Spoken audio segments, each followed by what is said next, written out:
Aló, ¿cómo están? Estamos en un nuevo tiempo con Let's Talk. Estamos oyendo Take Five. Take Five tiene una historia en Venezuela. Pues había un concierto en el Poliedro. Creo que era Billy Preston. Invitaron a un grupo venezolano para que tocara. Porque tu grupo estaba muy pegado en ese tiempo. Y el tipo empezó a tocar, el grupo empezó a tocar,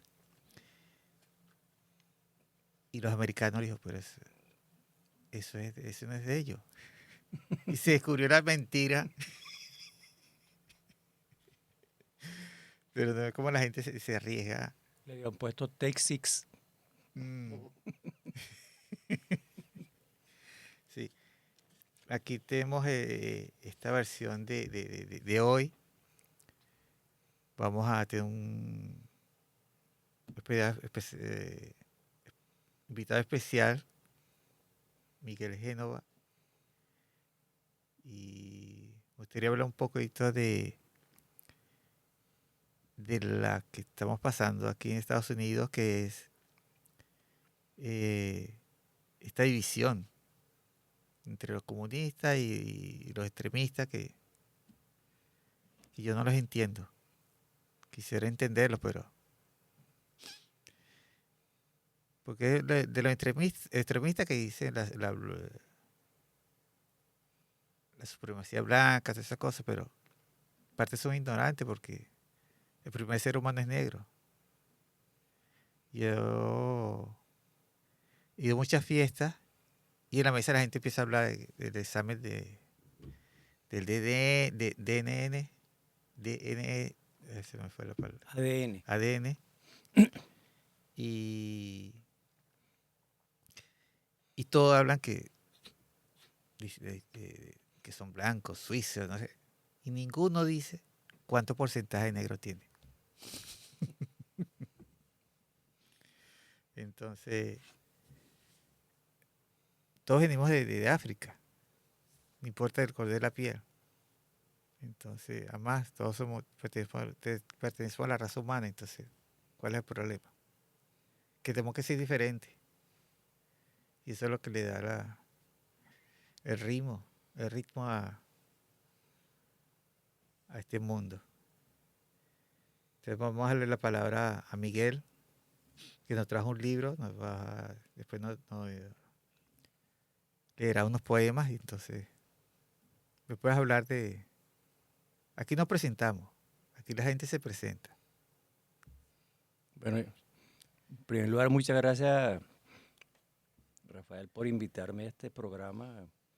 Después que nos conocimos, una galería muy hermosa que está en Doral, que se llama MIFA. Sí, Estaban varias exposiciones ahí, nos conocimos, trae unos amigos y tuvo la gentileza, Rafael, de invitarme a este programa.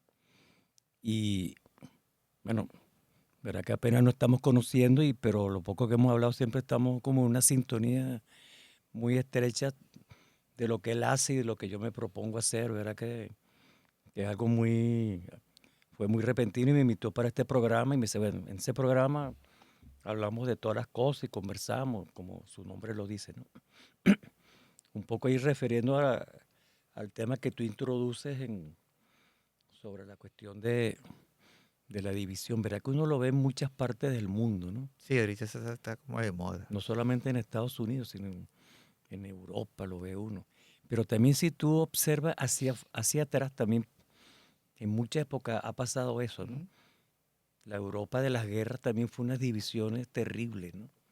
Y murieron cantidad de gente. Entonces, lo que el ser humano debe aprender, como tú bien decías, que uno lo que tiene que buscar son las cosas que nos unen, ¿no? Sí, Que nos unen como especie sobre el planeta Tierra, ¿no? Para sobrevivir y para vivir de manera agradable. Entonces, más que buscar las diferencias, buscar como las cosas que nos unen. Y las cosas que nos unen son todas. Y las cosas que nos diferencian son muy pocas. Entonces, de verdad que yo creo que la gente que hace énfasis en las cosas que nos unen son la gente que tenemos que seguir, ¿no? Sí, Que tenemos que leer, que tenemos que divulgar. Muchas veces, como la gente que busca las diferencias, son la gente que hace más ruido, que alborota más. Entonces, esas son la gente que entonces empieza uno a escucharlo más y a seguirlo en los podcasts o en los celulares, lo que sea. Yo creo que uno tiene que empezar como a buscar esa gente que busca las uniones en lugar de las diferencias, ¿no? Que yo creo que eso, los grandes líderes humanos han tenido esa cualidad, ¿no? Cuando uno ve a Martin Luther King tenía esa cualidad, o Mahatma Gandhi, ujú, o sea, todos los grandes líderes. Los líderes que dividen, por lo general, terminan mal, y terminan mal sus seguidores. ujú. Los líderes que unen, por lo general, tanto sus seguidores como ellos terminan muy bien. Yo creo que es bueno anotarse a los que buscan las uniones y no las diferencias, ¿no? Sí, no importa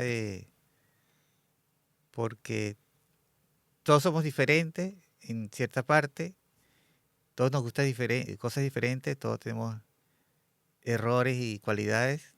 Prometo un error, no es un error, es algo de, yo no hablo bien y yo sé, pero porque eso viene, es un trauma que no he podido arreglar desde pequeño. Yo era zurdo, me obligaron a los golpes a a escribir con la derecha.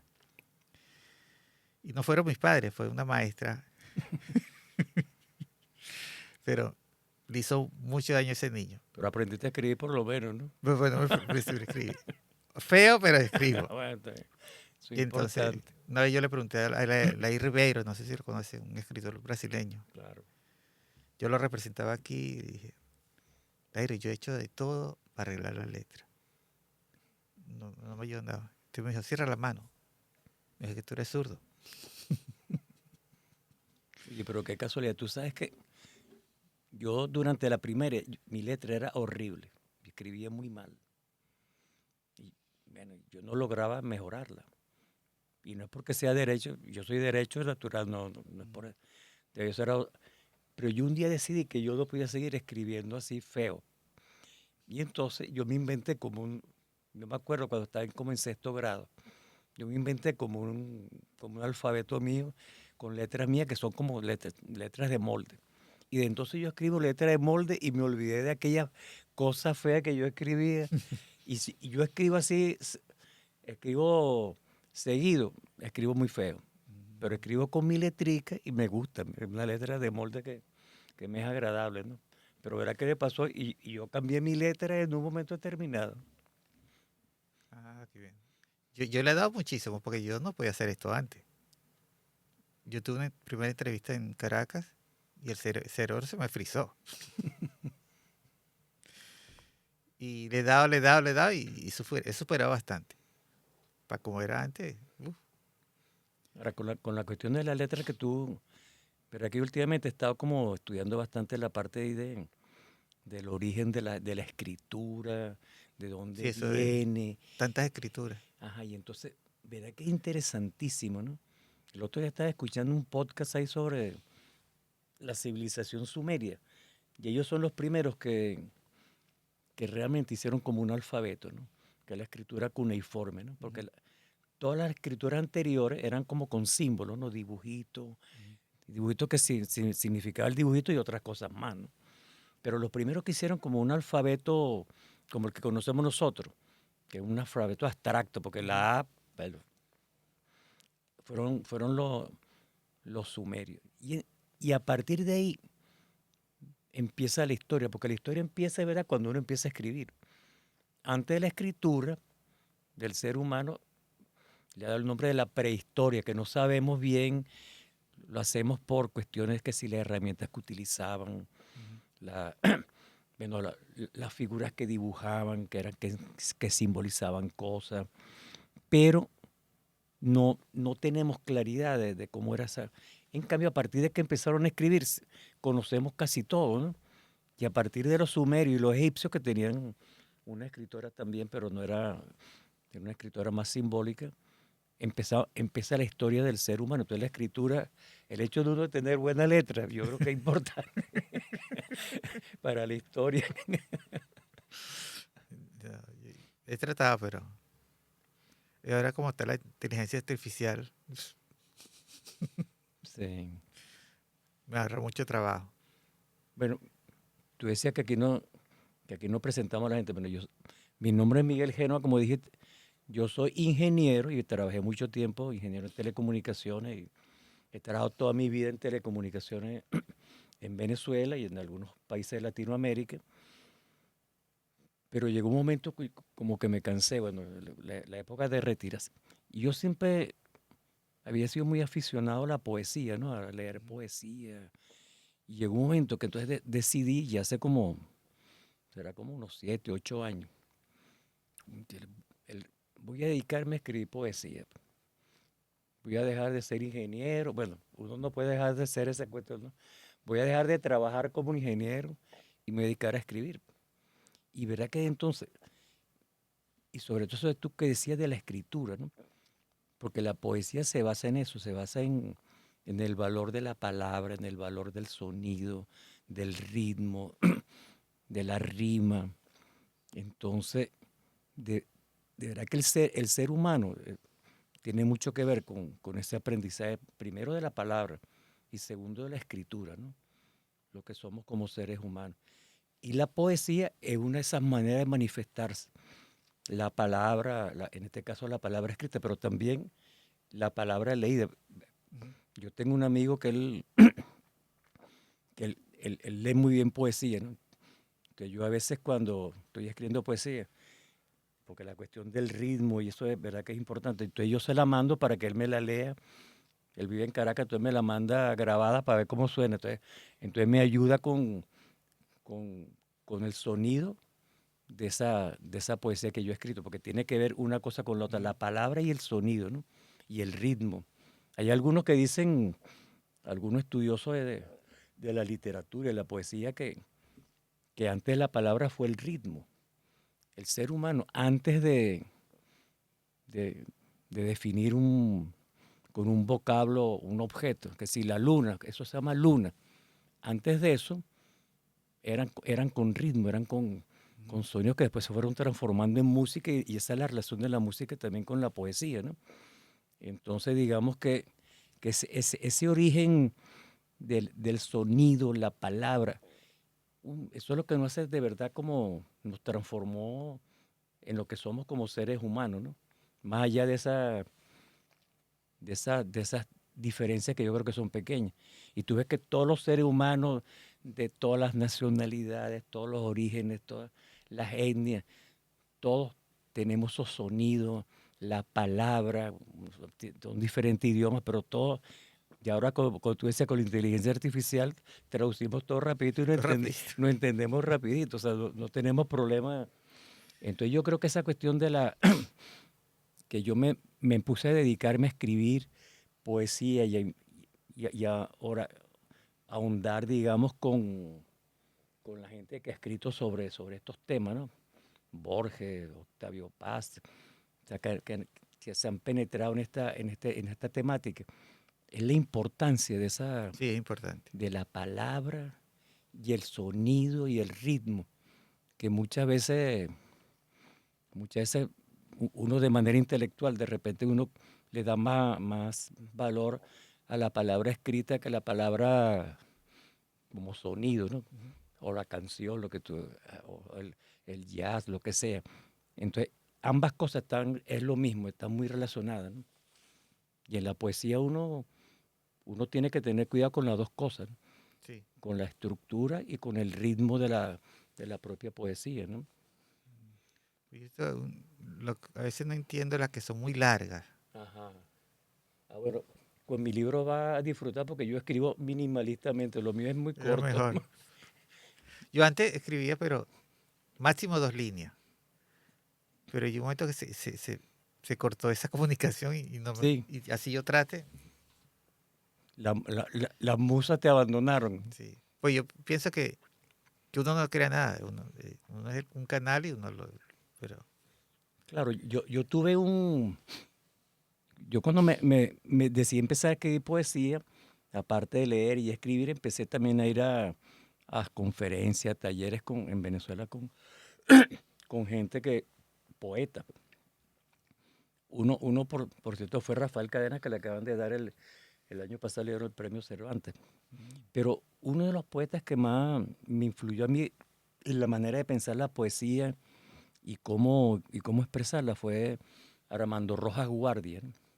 Armando Rojas Guardia, él tenía una visión de la poesía, y más allá de la poesía, que él decía que lo más importante es vivir poéticamente, ¿no? O sea, dice, bueno, hay gente que tiene habilidad para escribir poesía o estudia o tiene esa conexión, pero todos los seres humanos podemos vivir poéticamente. Y él decía que vivir poéticamente, y tiene que ver también con escribir poesía, lo que te iba a decir que tú mencionabas ahora, es como buscar, estar pendiente, atento a esos instantes de tiempo donde tú entiendes las cosas. Y a uno le pasa eso mucho en la vida, ¿no? Digamos, diferencias que tú tienes con tus amistades, con tus parejas, con tus padres, o sea, problemas en el trabajo, y vives angustiado. Y de repente hay un momento, pasa algo, o alguien dijo algo, y entendiste las cosas. Que los caraqueños decimos eso, que te cayó la locha, ¿no? Cuando te cae la locha, entendiste lo que está, pero es un solo instante, no tienes que estarlo estudiando un año para ver qué es lo que te pasa, ¿no? Ok. Entonces Armando Rojas Guardia decía eso, que un instante, pero para eso hay que estar como atento.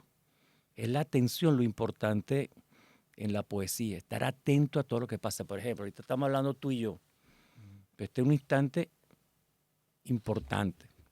Entonces, estar atento significa que en este instante puede haber muchas cosas, muchos matices, muchas cosas. Si tú no estás atento, estás viendo el micrófono, estás viendo la pared, entonces no te percatas.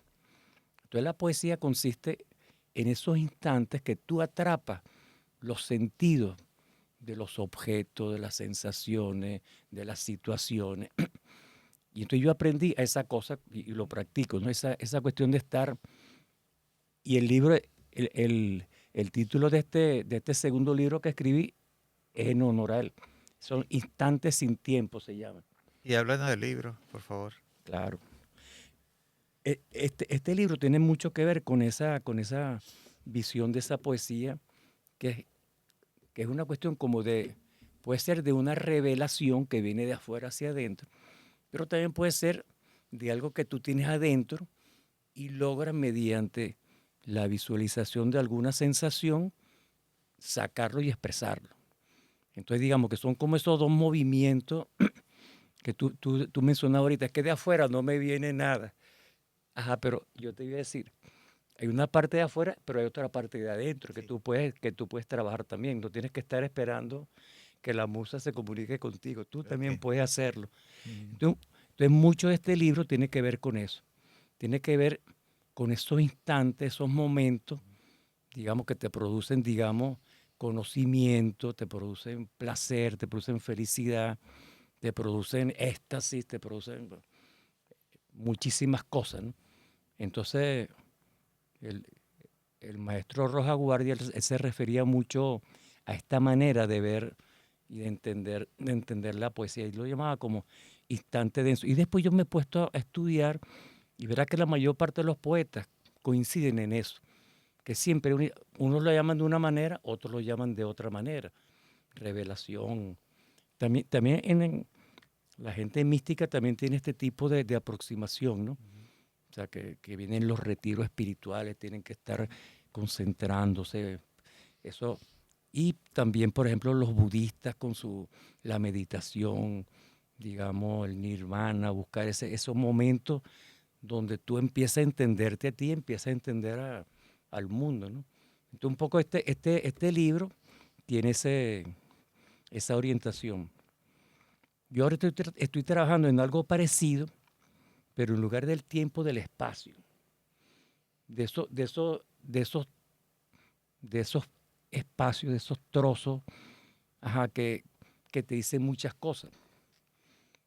A uno le pasa esas cosas, por ejemplo, en la ciudad que tú has crecido, que tú has vivido, pasas por una esquina, se te ve olvidado, pero aquí me pasó tal cosa y te vienen cantidad o al revés, puede ser que se te olvidó una cosa en una gaveta y abres la gaveta y ves eso y te viene una serie de emociones y sensaciones. Entonces estoy trabajando esa parte también de la poesía con el espacio para complementar este libro dedicado al tiempo, ¿no? Y nos lees unos poemas, sí, Claro, como no, por con mucho favor. gusto.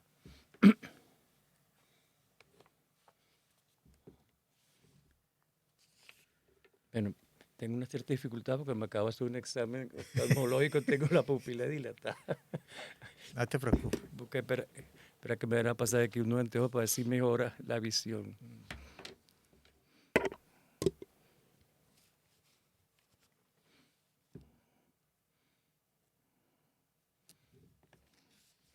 Por ejemplo, aquí hay uno que se llama Despedida, lo acabo de abrir al azar. Dice, cada despedida trae el aliento del principio, donde la eterna desventura se esconde tras las promesas del amor por siempre. El gris de la neblina y la humedad del tiempo pasado abren la puerta al desencanto. En este caso, el instante del tiempo no es así como muy alegre, ¿no? Es como grisáceo, ¿no?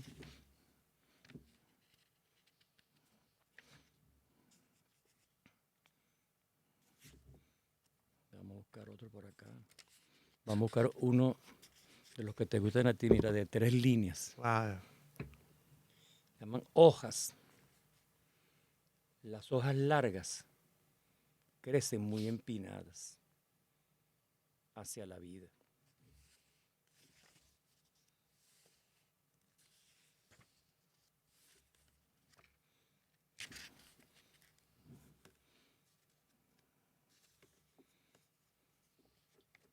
Un poema que se llama Pleno Instante. Soy mi tiempo. El ser está allá, sin poder asirlo, apenas lo rozo, y el devenir se rompe en imágenes sin concebir. Quiero solamente este pleno instante donde quepa todo deseo y la imaginación nos lleve a la desmesura. La eternidad solo lo pospone, cada latido recupera el silencio total. Mira, este es un poema que yo le dediqué, bueno, tiene muchos significados, pero me inspiré mucho en una de nuestras artistas que yo más admiro, que es Gego, que por cierto hubo una exposición de ella extraordinaria en el Guggenheim de Nueva York. Sí, yo fui a verla. Nosotros también fuimos a verla, que es de las mejores exposiciones que yo he visto de artista venezolano alguno. Se llama Nudos, el poema. El nudo es el momento que enlaza la presencia por venir con el fantasma del pasado. El tiempo se dilata en la espera, desanudando tejedurías. El cuerpo que busca la muerte encuentra la red de ataduras y ahí se queda, esperando. El tenso alambre conduce al fuego banal de nuestros días. Cables con energía, cadenas con aguas. Bueno, suficiente poesía. No, esa exposición de Gego estuvo muy buena. ¿Te gustó? Sí. No, además todo el museo lleno de Gego. Yo me acuerdo, yo la primera vez que vi Gego fue de muchacho que fui al Museo de Bellas Artes y habían hecho como un cuarto completo, así como este estudio, con una obra de ella, ¿no? Yo era un muchacho, entonces tendría 12, 14 años. Yo quedé tan impresionado de aquellas tiritas de alambre unidas con los nuditos y conformando todo un espacio que era la habitación, ¿no? Después leyendo las cosas que Ego escribía sobre su arte era que ella decía que ella dibujaba en el espacio, no era que ella hacía escultura, que los alambres eran como los trazos de un lápiz, ¿no? Pero entonces en el espacio. Yo creo que ella es una de las innovadoras más grandes de nuestro mundo artístico, más grande. O sea, ese concepto yo no lo he visto en casi nadie en el mundo. Es un concepto muy, Sí, muy innovador, muy profundo, ¿no? sí, muchos han trabajado el espacio, pero Sí. no dibujar No dibujar en en el espacio. Ah, exactamente. Yo cuando fui, yo vi algo, digo, este es único y yo todo lo hago con cubo. Con cubo. Y yo quiero hacer un cubo que no se haya hecho. Ah, ¿Cómo hago? Y eso es pensando, meditando. Pa, llegó uno. Y es que aquí en este tiempo he estado muy ocupado, pero ya lo creé. ajá, sí. Ya lo voy a poner uno Ah, en la FIU, en la universidad. Y va a tener música. Va a ser interactivo con la gente. Y sí, se llama Gego. Sí, sí. Oye, pero qué casualidad que te leo sí. ese poema de Nudo sobre Gego. Fíjate, Y fíjate lo que te decía de ese instante, ¿no? Esa cuestión de que se produce sí, ahí. y hay que estar como atento, ¿no? Entonces yo leo ese poema que no tiene, el contenido no tiene que ver con la obra, pero tiene que ver con ciertas cosas que yo observo en Gego y lo llamé nudos por eso. Y tú llegas y me dices eso, ¿no? ¿Verdad que Sí, sí, sí. son instantes preciosos, ¿no? Y busco con esa obra como interacción, no puede ser una sola persona, tiene que haber 4 personas para que se complete. Así. ¿Y cuándo vas Eso a exponer está para eso? el marzo, porque está muy ocupado porque voy a colocar un enero en la ciudad de Miramar, Ujú. una escultura inspirada en la que está en la Plaza de Venezuela de Alejandro Otero. Ajá, Cada pedazo es un cubo con la punta para arriba. es Sí. verdad. Y hay uno solo que está en el Museo de Soto, Ciudad Bolívar, pero sin las alas, es solamente la forma. Y es un cubo de 8 pies, más de 2 metros. Pero va a estar ahí El exterior, en la parte de los jardines que ellos tienen sí, las esculturas. ahí. Sí. Esa área es muy hermosa, ¿verdad que Me yo? aprobaron el proyecto y Ahí lo va a dejar ahí y ahí se va a quedar se va a quedar 2 años. 2 años. Pero lo bueno es que ellos pagan todo. Claro. Entonces, Oye, pero será, bueno, lo veremos en marzo interactuando no, ahí. ese es en enero. Ah, en La enero. inauguración es a finales de enero. Para marzo es en el FIU. Pero ¿y dónde lo va a inaugurar entonces? Ahí mismo en el parque. No, el de Miramar es uno Ah, y ok. el de FIU es el que se llama Gego. Son dos Dos, cubos dos diferentes. diferentes. Sí, Bueno, veremos los dos. sí. Y hay que buscar unirnos y porque digo, los buenos son más, pero como tú dijiste, No, son lo- más, no somos más. somos más, somos más, pero los otros hacen mucha bulla. Sí, vale. Demasiada, Con chico. la ayuda de los medios, que solo es, nunca sacan algo bueno. Sí, eso, yo creo que una cuestión ahí importante es cómo, yo creo que hay organizaciones que se dan cuenta de esto y empiezan a desarrollar como cosas en positivo, ¿no? En estos días fuimos a ver una película que están pasando aquí en Miami, verá que se llama, una película mexicana, se llama Radical, Sí, de un profesor. de un profesor. Te digo que es emocionante cómo el profesor interactúa, porque además en un medio alrededor de la chatarra, de la basura, de una población que vive de procesar eso, ¿no? Una cuestión muy, digamos, de una miseria muy grande, ¿no? Y hay un conjunto de muchachos y hay un profesor que viene nuevo con un método diferente para aumentar la creatividad. Cónchale, y entonces empieza a haber una cantidad de elementos, digamos, emotivos alrededor de la película, emotivos de diferente naturaleza, ¿no? del profesor y de los alumnos y de los familiares, de todo el medio, a favor, en contra de lo que se está haciendo. Pero la cuestión es que tú ves, por lo menos en ese caso, y seguramente hay muchos más casos de eso, que al final esa parte, digamos, de lo bueno, como tú lo llamas, vence, ¿no? Se desarrollan cosas, empiezan a producirse cambios importantes en la gente, en los muchachos, en el propio colegio con los profesores, antes que llegara este otro profesor, ¿no? Verá que la gente que vive en Miami que puede ver esta película se la recomiendo, verá que es muy, De seguir, muy está pasando hermosa. en varias partes Sí, de Estados Unidos. sí, sí.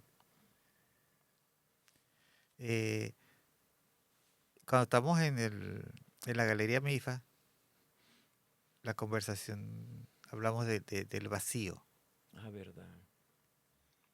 Y muchos artistas trabajan el vacío, trabajan de la parte espiritual. Y, y esa parte que está, pero no sabemos qué es lo que hay, no la entendemos.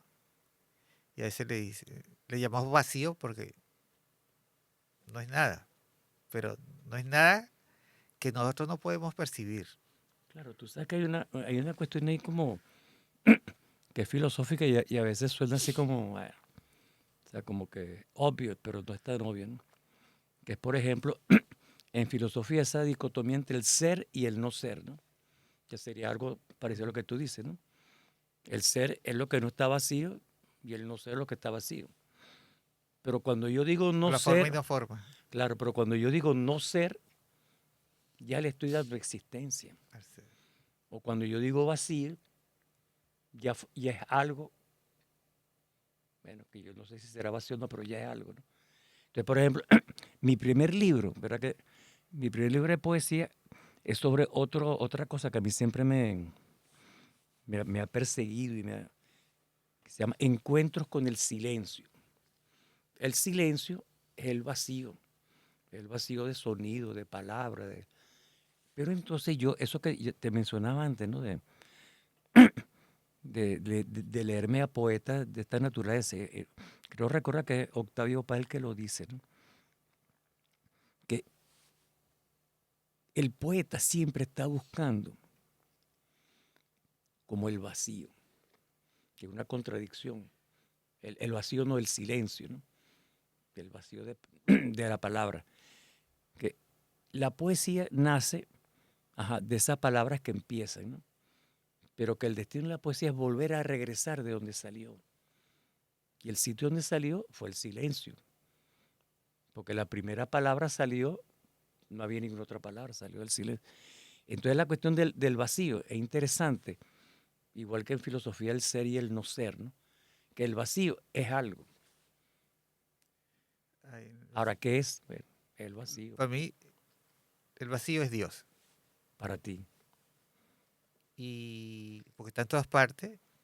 Y en la materia, la mayor parte es vacío. Y si unimos toda la materia en el universo, es el 5%. Y en ese Sí. 5% hay vacío. Pues si le pones un microscopio, llega a los átomos, hay mucho vacío.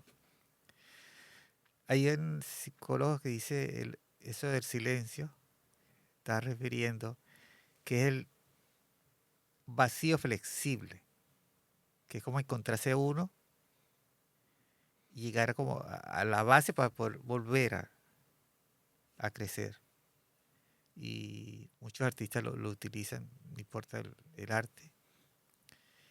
Pero fíjate que en la música moderna, por ejemplo, John Cage, él fue de los primeros que empezó a introducir el silencio en la música. Que anteriormente siempre, bueno, todos los músicos, la idea era que siempre hubiera música de diferente naturaleza, notas. Pero John Cage es el primero que introduce, o sea, metódicamente, a lo mejor antes también había silencio, pero metódicamente, como parte de la partitura, el silencio, ¿no?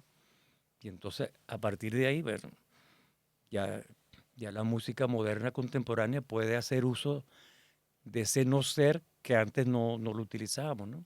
Yo creo que silencio y el vacío son sinónimos. Son parecidos, son sinónimos. Porque dijiste hace rato el nirvana conocerse a uno mismo, pero yo trabajo el vacío porque yo hago yoga desde pequeño, de 13 años. Ujú.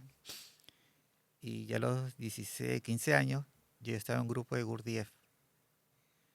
Y hacía yoga y meditaba todos los días. Y a los 16 años llegué a nirvana. Y en ese estado es un vacío, Sí, sí. ¿no sabes? Sí, la mente se apaga y el ego también se apaga. Están ahí, pero están apagados. Tengo una historia de un gurú que yo sigo, se llama Aurobindo, que vivió al sur de la India. Es uno de los pocos ashram que han seguido tal cual como desde que se murió. Hace mucho tiempo se murió. Y él llegó al nirvana. Él fue el que empezó como que las chispas para que la India se liberara. Mm. Y entonces se liberó y se apartó, pero él dice que después que se realizó, dijeron, mira, mañana se va a reunir mucha gente de la India para empezar más el movimiento y queremos que esto es un discurso. Pero le dice, pues ya yo no sé quién soy. El antes ya Claro. desapareció, ya no existe. ¿Qué voy a decir? Entonces él fue a su maestro, a casa del maestro que lo ayudó a liberarse, a llegar al nirvana. Le dijo, tú vas, cuando te pares ahí, todo va a venir. Y entonces dio su discurso.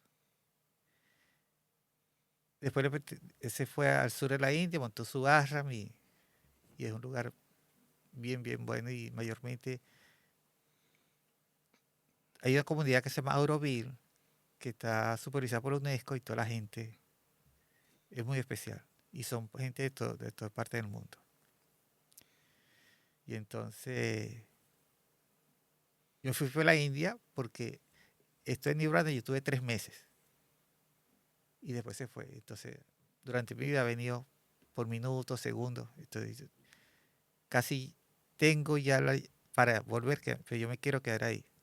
Porque es Allá en diferente. la India. No, en el Nirvana. Ah, que no, que el nirvana no tiene espacio, ¿no? No tiene. Pero, y me quiero retirar en la India. Hay lugares preciosos allá. La India está cobrando cada vez más importancia, ¿no? Pero es que uno de los líderes de compañía más importantes está liderado por hindúes. Google está liderado por un hindú. No, sí, tú ves que la inteligencia que sale de la India es muy fuerte, de todo tipo, Ujú. de la parte tecnológica, la parte espiritual. Bueno, la parte, no sé, la productora más grande de películas del mundo que uno no sabe es de la India, ¿no? Además, que Bollywood, ¿cómo es que se tiene un nombre ahí? Bollywood, sí. Imitando a Hollywood. Entonces lo que te digo es que la India quizás lo que necesita, coño, para terminar de despegar es como un poco esa cuestión que tú empezabas la conversación de hoy, ¿no? De esa diferenciación Sí, en pero sí, sí. grupos, en castas. Esa cuestión yo creo que impide que eso explosione, ¿no? Haga una gran explosión, porque digamos, las raíces culturales, la potencia, la energía cultural que tiene la India es tremenda. Ujú. O sea, incluso en la cultura nuestra occidental, tú ves muchísimos rasgos que provienen de ahí, ¿no? Sí, Entonces, pero yo creo que esa diferenciación que ellos tienen, yo no sé cómo en algún momento lo pueden superar, ¿no? Pero, bueno, yo creo que lo están haciendo, porque pues, están avanzando sí, porque desde ellos el punto de vista social, económico, lo están haciendo bien, ¿no? tienen 5 idiomas aparte del inglés. Y hay gente que va para otro estado y yo no. Extranjeros no hablan. Yo traté de unos pasos ahí para aprender el hindi. Nosotros tenemos 25 letras. Ujú. y las 5 vocales está incluida, pero nosotros tenemos 5 vocales. Ellos tienen 5A, 5E, 5I, 5. Ya, nada más con las vocales tienen 25. Claro, es que Nori, el chino también, el mandarín también es así, ¿no? Pero fíjate que el latín también era así, ¿no? O sea, que hay, que hay como una, que hay como unas terminaciones, por ejemplo, que si en ese caso de sustantivo, y entonces también tienen como declinación igual que los verbos. Entonces es muy complicado, ¿no? Claro, es complicado, pero al mismo tiempo genera muchísimos matices, ¿no? Lo que tú dices, si hay una A para cuando hay luz y hay una A cuando está oscuro, oye, eso puede generar, desde el punto de vista de lo que está hablando de la poesía, muchísimas imágenes diferentes, ¿no? Sí. Ah, pero qué interesante esa relación que tú tienes con la India Sí, en tu me forma de fui, pensar y de sentir, ¿no? sí, me fui a buscando y la pasé muy bien. Yo comí en todas partes, en la calle, gente cocinando en la calle. Acá, nunca me cayó nada malo. ¿Y, Una vez, y qué comida era la que comían en la calle? ¿Qué tipo de comida? mientras sea vegetariano, yo comía lo que sea. Una vez estaba haciendo un viaje de Bangalore, que es más o menos el centro de la India, a Varanasi, donde está el Ganges.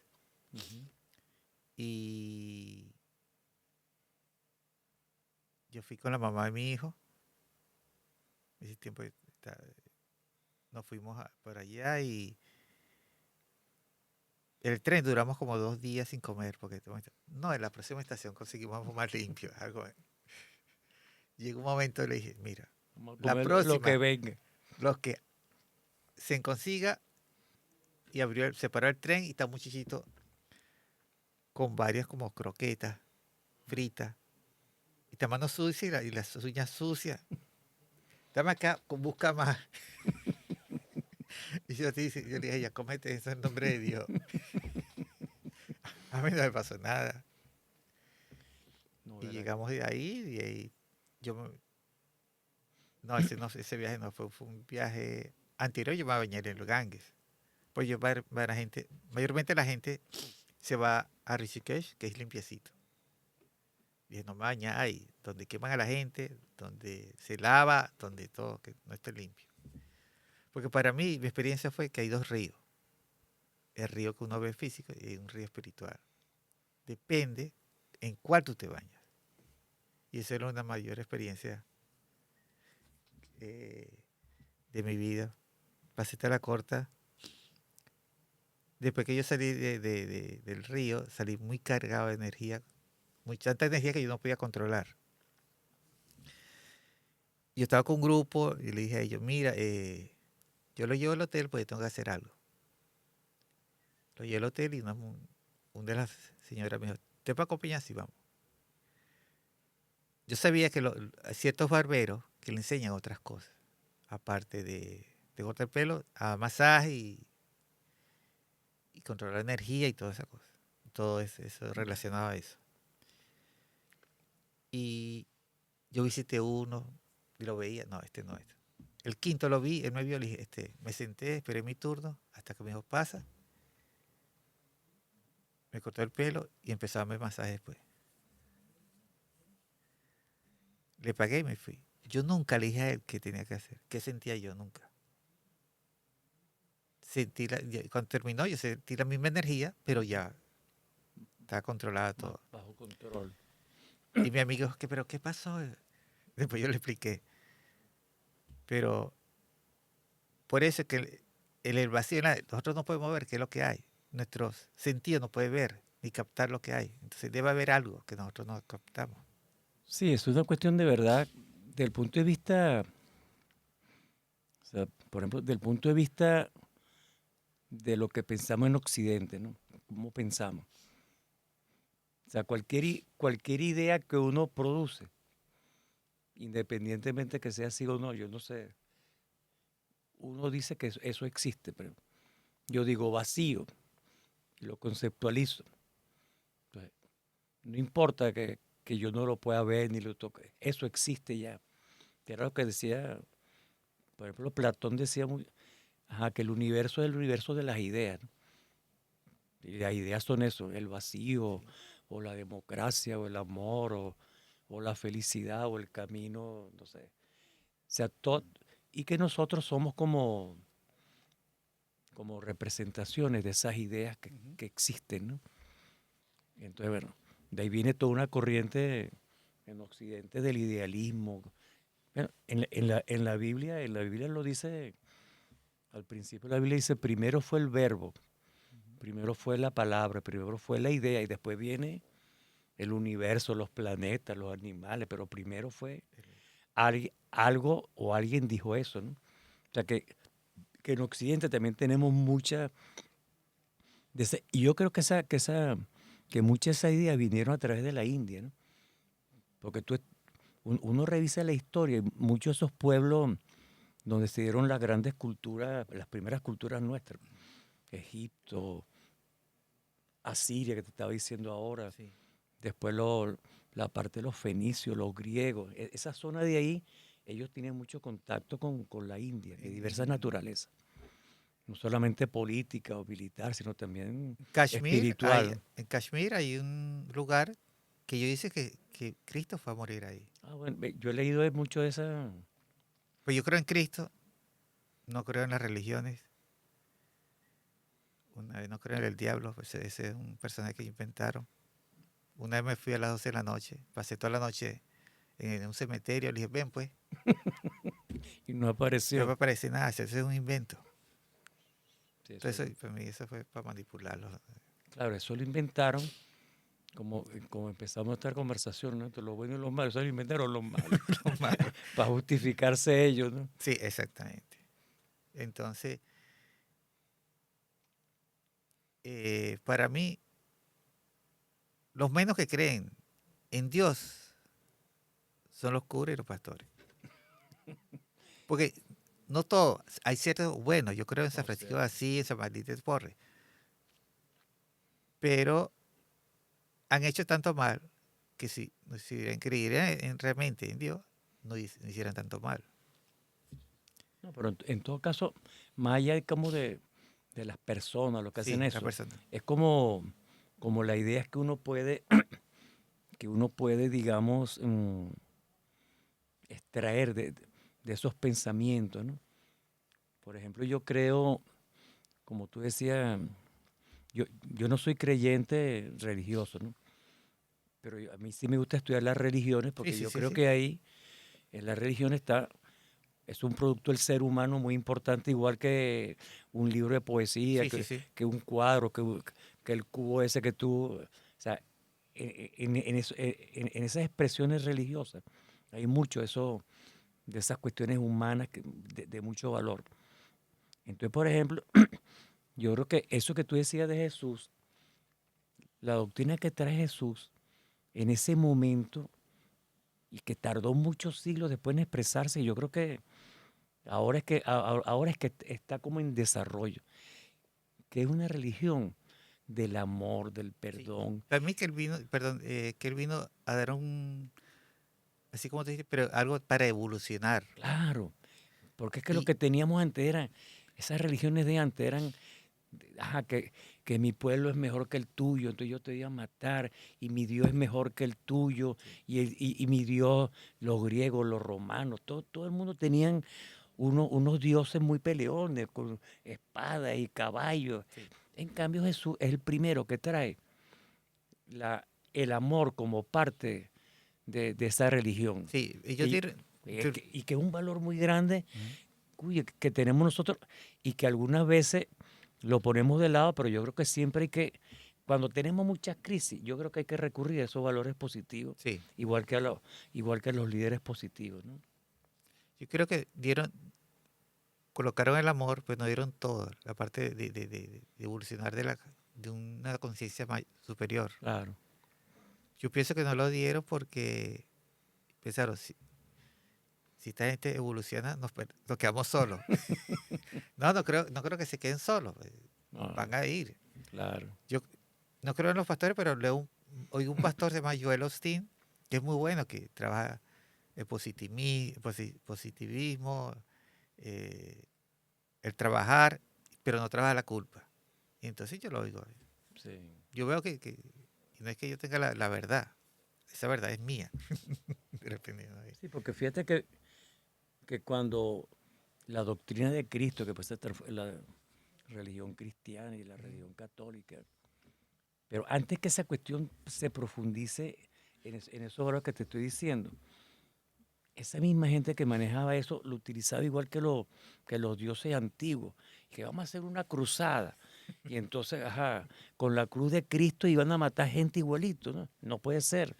O sea, Cristo nunca dijo que No, para desarrollar su religión había que matar gente. Nunca, al revés. Pues. lo que Yo, hicieron aquí con los indios. no, exacto.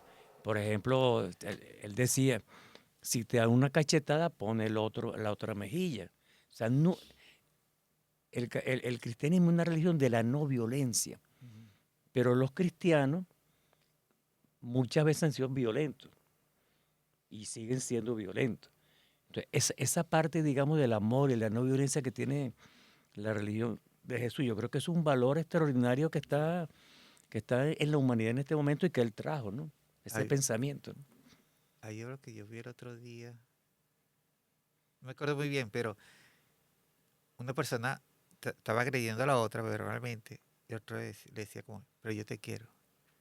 Y le decía, pero yo te quiero. Llega un momento que el otro Ajá, es lo verdad. quebró y se relajó.